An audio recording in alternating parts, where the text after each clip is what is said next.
Welcome back to our channel Info 366. இன்னைக்கு என்ன இன்ஃபர்மேஷனோட நான் உங்களை சந்திக்கிறேன் அப்படின்னா, நேத்து வீடியோல ஈரான் 18 கம்பெனியை அட்டாக் பண்ண போறேன் அப்படின்னு சொல்லியிருந்தாங்க. அதுல முதல் கம்பெனியா அமேசானை டார்கெட் பண்ணி அட்டாக் பண்ணியிருக்காங்க. அதுக்கான காரணம் என்ன, இந்த போரை நிறுத்துவாங்களா இல்லையா, இது சம்பந்தமான ஒரு முக்கியமான அறிவிப்பை அமெரிக்க அதிபர் ட்ரம்ப் அவர்கள் சொல்லியிருந்தாங்க. இது எல்லாத்த பத்தியும் ரொம்ப டீடைலா நேத்து வீடியோல பேசியிருக்கோம். சோ மறக்காம அதை செக் பண்ணி பாருங்க. இந்த போரோட அடுத்த கட்டமா இப்ப அமெரிக்காவும் இஸ்ரேலும் சேர்ந்து ஈரானோட ஒரு பாலத்தை அட்டாக் பண்ணியிருக்காங்க.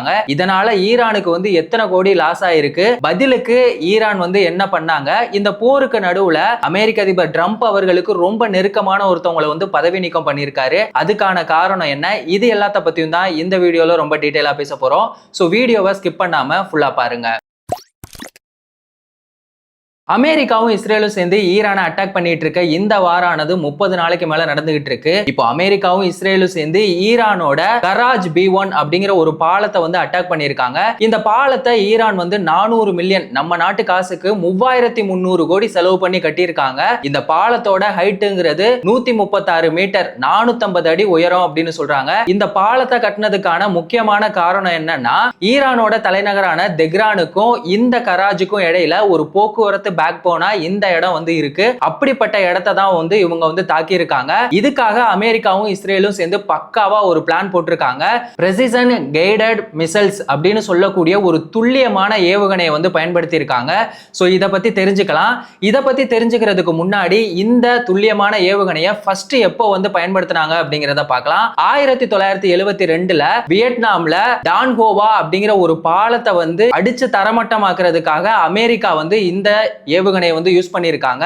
ஆரம்பத்துல இந்த போர்ல அவங்க சாதாரண வெடிகுண்டை தான் பயன்படுத்தினாங்க. ஆனா அந்த வெடிகுண்டை தூக்கி போடும்போது அந்த பாலத்தை ஃபுல்லா டேமேஜ் பண்ண முடியல. அதுக்காக தான் இந்த லேசர் டெக்னாலஜி அவங்க யூஸ் பண்ணிருக்காங்க. அந்த போர்ல அமெரிக்கா 800 சாதாரண குண்டுகளை பயன்படுத்தி இருக்காங்க.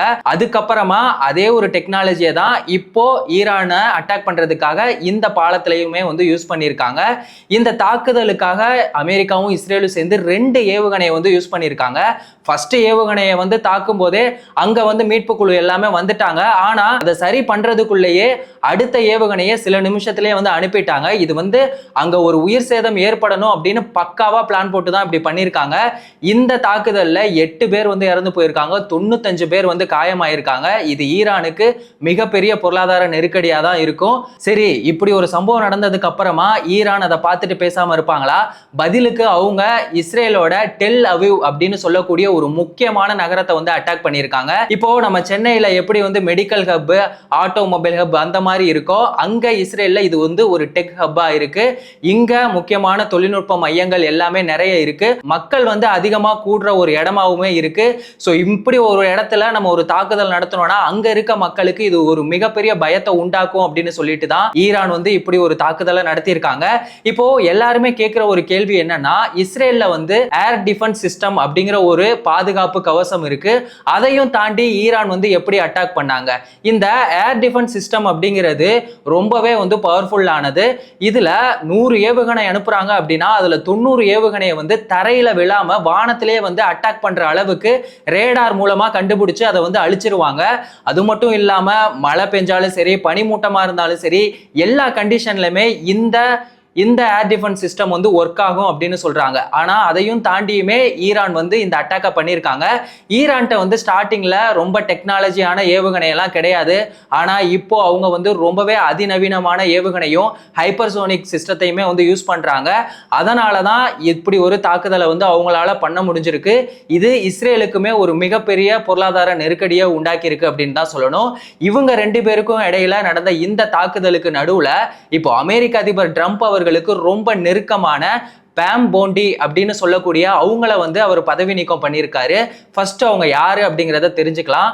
அவங்க அமெரிக்காவோட அட்டர்னி ஜெனரலா இருந்திருக்காங்க. அவங்களோட ஒர்க் என்ன அப்படின்னு பாத்தீங்கன்னா, இந்த அரசாங்கத்தோட தலைமை வக்கீல் அப்படிங்கிறது தான் அவங்களோட பொறுப்பா இருந்திருக்கு. இப்போ நம்ம ஊர்ல சிபிஐ, போலீஸ் அப்படிலாம் இருக்காங்கல்ல, அங்க அது மாதிரி FBI அவங்க எல்லாரையுமே கண்ட்ரோல் பண்றது இவங்களோட வேலை தான். இப்போ புதுசா ஏதாவது ஒரு சட்டம் வருது அப்படின்னா அதுல ஏதாவது தப்பா இருக்கா அப்படிங்கிறத ஜனாதிபதிக்கும் அரசாங்கத்துக்குமே ஐடியா கொடுக்கறதுமே இவங்களோட வேலையா தான் இருக்கும்.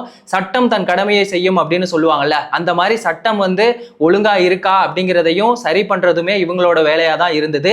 இவங்க அமெரிக்க அதிபர் ட்ரம்ப் அவர்களுக்கு ரொம்ப நெருக்கமானவங்களாகவும் ரொம்ப வருஷமா அவங்களுக்கு சப்போர்ட் பண்ற ஒருத்தவங்களாமே இருந்திருக்காங்க. அப்படிப்பட்ட இவங்களை வந்து அமெரிக்க அதிபர் ட்ரம்ப் அவர்கள் வந்து இப்போ பதவி நீக்கம் பண்ணியிருக்காங்க. இதுக்கு காரணமா அமெரிக்க அதிபர் ட்ரம்ப் அவர்கள் என்ன சொல்றாங்கன்னா, அவங்க ஒரு பிரைவேட் செக்டார்ல ஒரு மிகப்பெரிய பொறுப்புல அவங்களுக்கு பதவி கிடைச்சிருக்கனால தான் இந்த பதவியில இருந்து அவங்கள வந்து நான் நீக்கியிருக்கேன் அப்படின்னு சொல்லி அவர் சொல்லியிருக்காரு. இது முக்கியமான காரணமா இருந்தாலும் அமெரிக்கா, இஸ்ரேல், ஈரானுக்கும் நடுவுல போர் நடந்துகிட்டு இருக்கும்போது இந்த சமயத்துல அவங்கள வந்து பதவி நீக்கம் பண்ணது இப்போ சோசியல் மீடியால ரொம்ப பெரிய விஷயமா பேசப்பட்டுகிட்டு இருக்கு. இந்த போரை வந்து முடிக்கிற மாதிரி தெரியல. அமெரிக்க அதிபர் ட்ரம்ப் அவர்கள் வந்து 2-3 வாரம் வந்து ரொம்பவே கடுமையா இருக்கும் அப்படின்னு சொல்லியிருக்காங்க.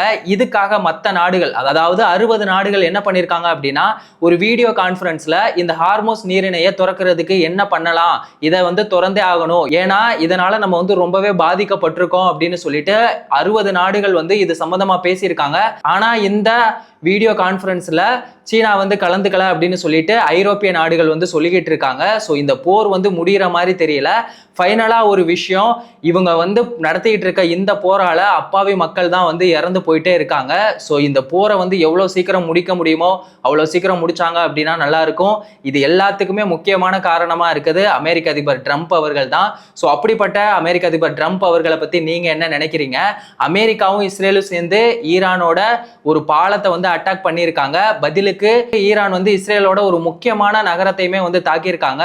ஸோ இதை பத்தி உங்க கருத்து என்ன அப்படிங்கிறத மறக்காம கமெண்ட் செக்ஷன்ல சொல்லுங்க. எந்த ஒரு இன்ஃபர்மேஷனா இருந்தாலும் அதை 10 நிமிஷத்துல தெரிஞ்சுக்கணும் அப்படின்னா நம்ம சேனலை மறக்காம சப்ஸ்கிரைப் பண்ணுங்க. அப்படியே உங்க ஃப்ரெண்ட்ஸுக்கும் ஷேர் பண்ணி சப்போர்ட் பண்ணுங்க. வேறொரு வீடியோல வேறொரு இன்ஃபர்மேஷன்ல திரும்பவும் சந்திக்கலாம்.